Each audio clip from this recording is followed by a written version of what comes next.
신급 강태공의 귀환. 63편. 불의 정령을 품은 미끼. 흑어당과의 전초전은 강민준 파티에게 값비싼 교훈을 남겼다. 적은 그들의 상상 이상으로 거대하고 잔혹했다. 언제 다시 닥쳐올지 모를 위협에 맞서기 위해 그들은 더 강해져야만 했다. 심연의 심장을 찾는 여정을 더 이상 늦출 수 없었다. 첫 번째 열쇠, 불의 단서는 남태평양의 화산 어경, 염룡의 둥지에 있습니다. 새롭게 완공된 그들만의 공방. 그곳의 작전실에서 민준이 브리핑을 시작했다. 그의 앞에는 이제 8명으로 늘어난 동료들이 앉아 있었다. 유나, 황철호, 한소희, 최시우, 서은영, 그리고 조영감과 그의 파티원들까지. 그들은 이제 흑어단이라는 공동의 적에 맞서는 하나의 거대한 팀만어가 되어 있었다. 문제는 환경입니다. 그곳의 강은 물이 아닌 용암으로 이루어져 있다고 합니다. 일반적인 장비로는 접근조차 불가능할 겁니다. 모두의 얼굴에 긴장감이 흘렀다. 물의 힘을 다루는 미르와 정화의 능력을 가진 민준에게 화산 어경은 최악의 상성을 가진 던전이었다. 준비는 즉시 시작되었다. 유나는 오리하르콘 심석과 강철 악귀의 재료들을 이용해 블랙맘바호를 개조했다. 극도의 열과 압력을 견딜 수 있는 특수 자망 기능이 추가되었다. 다른 동료들은 화염 저항력을 높여주는 장비와 무력들을 준비했다. 가장 큰 문제는 민준 자신이었다. 용암 속에서 낚시를 하기 위해서는 그 열을 견디고 화염계 어종을 유인할 수 있는 특수한 미끼가 반드시 필요했다. 방법이 없는 건 아니에요. 유나는 민준과 함께 공방의 재료 창고로 향했다. 그녀는 내열성이 강한 강철 악귀의 외피와 만화 증폭률이 높은 대왕 가물치의 왕관뼈를 꺼냈다. 이것들로 미끼의 몸체를 만들면 열은 견딜 수 있을 거예요.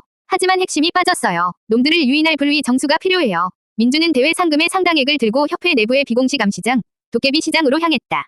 그곳은 일반적인 방법으로는 구할 수 없는 희귀하고 위험한 물건들이 거래되는 곳이었다. 수소문 끝에 그는 마침내 자신이 찾던 물건을 발견했다. 수정 안에 봉인된 채 살아있는 것처럼 타오르고 있는 작은 불꽃. 하급불의 정령, 셀러맨더. 엄청난 가격이었지만 민준은 망설임 없이 구매했다. 다시 공방으로 돌아온 두 사람의 가장 어려운 공동 작업이 시작되었다. 유나는 용광로 앞에서 강철 악귀의 외피를 녹여 미끼의 형태를 만들었고 민준은 그 안에 핵의 불의 정령을 옮겨 담는 역할을 맡았다.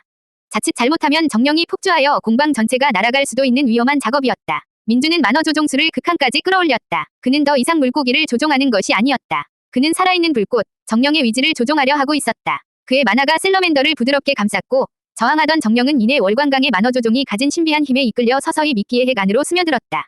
마침내 모든 작업이 끝났다. 민준의 손바닥 위에는 마치 작은 태양처럼 붉은 빛과 열기를 내뿜는 용암 덩어리 형태의 미끼가 놓여 있었다. 아이템 정보, 셀러맨더의 심장, 등급, 영물 등급 미끼, 효과, 극도의 열을 견디며 강력한 불의 기운을 발산하여 화염계 어종을 유인합니다.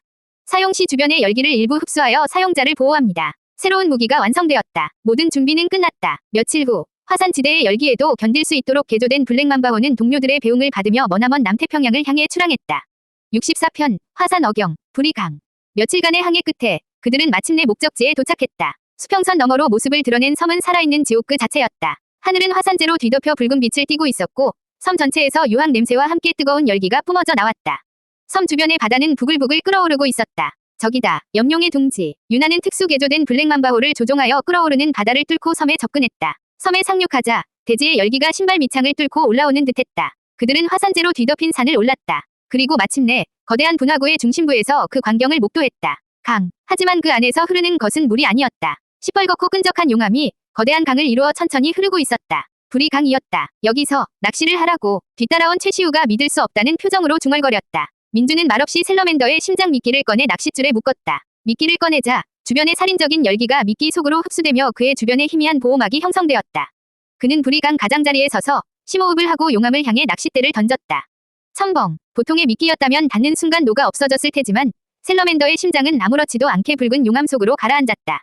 그리고는 마치 진짜 심장처럼 붉은 파동을 용암 속으로 퍼뜨리기 시작했다. 그의 어심 읽기가 새로운 환경에 적응했다. 이제 그에게는 생명체의 감정 대신 열기의 흐름과 밀도가 느껴졌다. 그리고 그는 느낄 수 있었다. 용암강 깊은 곳에서 미끼에 반응하여 꿈틀거리는 강력한 열원들을. 바로 그때 낚싯대가 부러질 듯 휘어졌다. 왔다. 용암 속에서의 싸움은 물속과는 완전히 달랐다. 엄청난 점성과 무게, 마치 거대한 바위를 끌어당기는 듯한 저항감이었다. 민준은 온몸의 근육을 총동원하여 리를 감았다. 월광강의 만화 조종이 그의 힘에 반응하며 눈부신 빛을 발했다. 나와라. 그의 외침과 함께 용암강 표면이 폭발하듯 솟구치며 시뻘건 무언가가 튀어올랐다.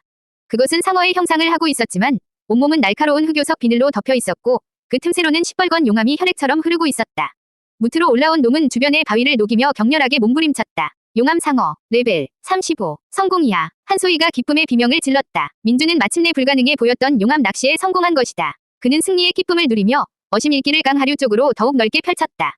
그리고 그는 감지했다. 불이강이 끝나는 곳, 분화구 가장 거대한 용암 호수, 칼데라 위 중심부. 그곳에 잠들어 있는 이 화산 전체를 집어삼킬 듯한 거대한 열원을, 이 어경의 주인이자 불이 열쇠를 품고 있을 존재, 염룡 이그의 등장을 알아채고 수천 년의 잠에서 깨어나고 있었다.